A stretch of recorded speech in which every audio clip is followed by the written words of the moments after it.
असतो मा सद्गमय तमसो मा ज्योतिर्गमय मृत्योर्मामृतं गमय।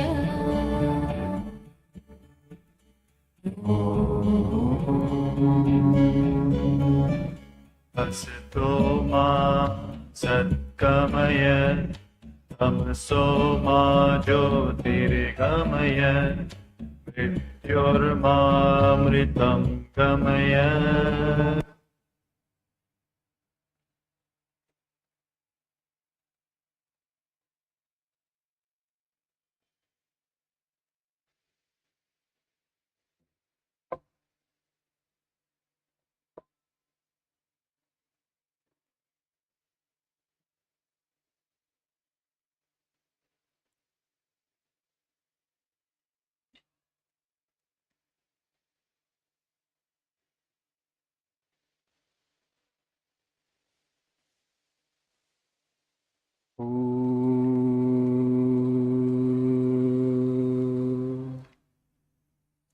सहनावतु सहनौ भुनक्तु सह वीर्यं करवावहै तेजस्विनावधीतमस्तु मा विद्विषावहै।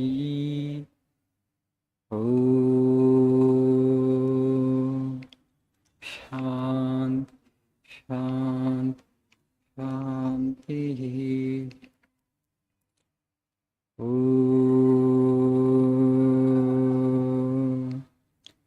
असतो मा सद्गमय तमसो मा ज्योतिर्गमय मृत्योर्मामृतङ्गमय।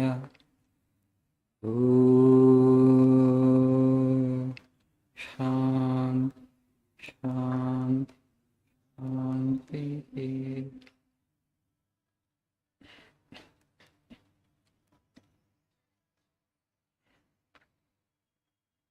Shubhodayam, good morning.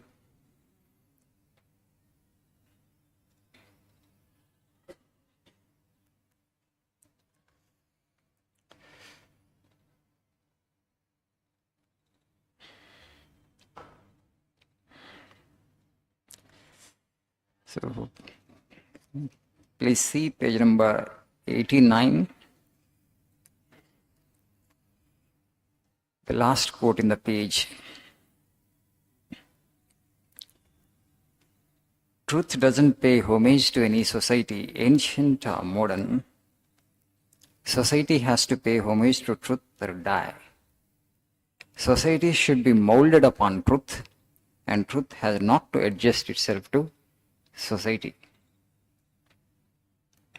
Do you get that? Very plain statement. Truth doesn't pay homage to any society, ancient or modern. Society has to pay homage to truth or die, Swami is saying. See, for the last 250 years or 300 years, after the advent of Industrial Revolution, we have manipulated matter so much that as a generation, we have the maximum physical comfort that has ever been possible for the mankind. No other generation enjoyed as much physical comfort as we enjoy. Earlier 30 years, 40, 50 years back, we were using bullock carts to travel. Today we have bullet trains.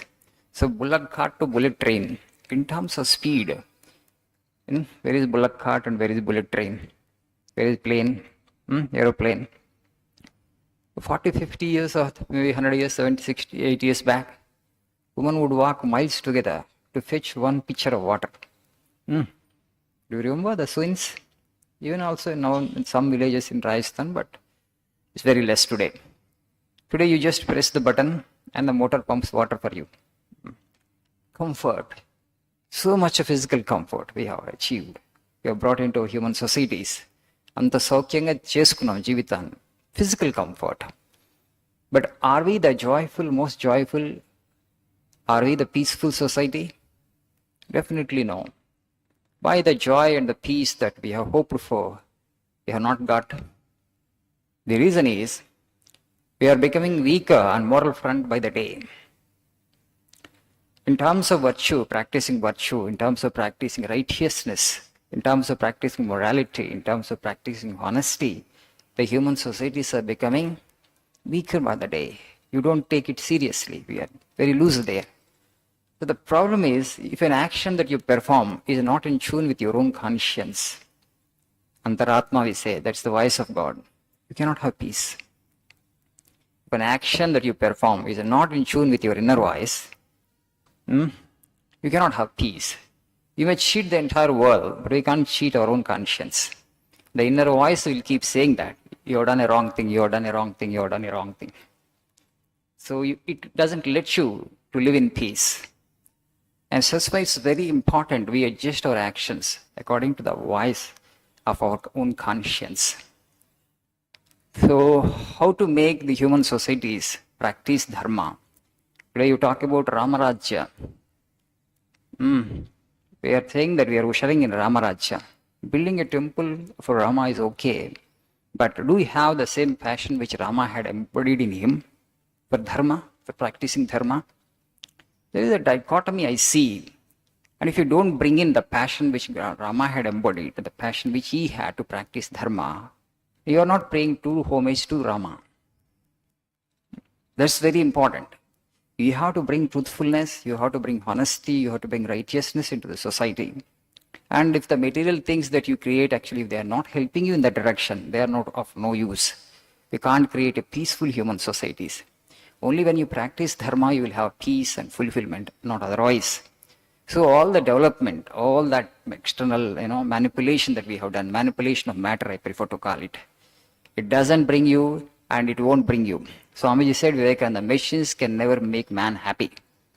కేవలం యంత్రాలు మనల్ని ఆనందంగా ఉంచుతాయి, peaceful సొసైటీని తీసుకొస్తాయి అంటే there is no guarantee. The present society is the proof. It's morality, it is ethics, it is honesty, it is integrity, it is righteousness, it is the practice of virtue that will help us create a peaceful society, a joyful society. We have started a program by the name Aaryajanani. Last 2 prayer meetings I discussed the power of prenatal influence. That impetus to practice dharma for a human being has to come from the womb of the mother. The mother actually should provide that impetus. If the mother prays to the Lord, of course both the parents have to pray, would be parents have to pray to the Lord. What happens, because you have attuned yourself to the divine when the child is growing in your womb, and that child will be dharma oriented by nature, not because there is a law, not because there is police, not because actually there are courts. The individual is by nature dharma oriented, the way actually Rama was. Not through moral teaching we can make an individual practice morality. Not through CC cameras we can make an individual practice morality. It has to actually come through, it has to come by birth. It has to enter into his genes or her genes. So that's why as the youth of the nation, as tomorrow's parents, you have this responsibility upon you. When you bring a new life into the world, after your marriage, when you become fathers and mothers, bear this point in mind that what kind of child I want. I want a moral, ethical, virtuous, and a child who practice righteousness. And then when you have a longing like that, when you have an aspiration like that, God will give you such a child. So your child is just like God in terms of virtue and in terms of righteousness. If you have more such number of people in the human society, that society is the most advanced society, and that society will be the most peaceful society. Today, you see in our society the kind of corruption, particularly in India. India has attained the dubious distinction of one of the most corrupt countries in the world. A land that boasts of dharma, a land that boasts of sages and saints, a land that boasts of so many scriptures. What happened to our morality? What happened to our ethical life? Why it has become so corrupt? Why people are living in such insecurity? The reason is this, that passion for dharma we are not able to inculcate into the genes or the blood of the people. So that is actually the need of the hour. We need great human beings. We have numbers. In terms of number, we are 1.4 billion. I'm not saying that good people and great people are not there in society. They are there, but we have to increase their percentage. వాళ్ళ శాతాన్ని ఇంకా పెంచాలి. So you have a role actually. What is that role? When you become fathers, when you become mother, bear this point in mind that I must have a great child, a child exceptionally endowed by birth, a child who is moral, a child who has that passion for dharma. And then you have contributed to yourself and contributed to your family and contributed to your society and contributed to your country as a whole. Okay, this much for today. Have a nice day.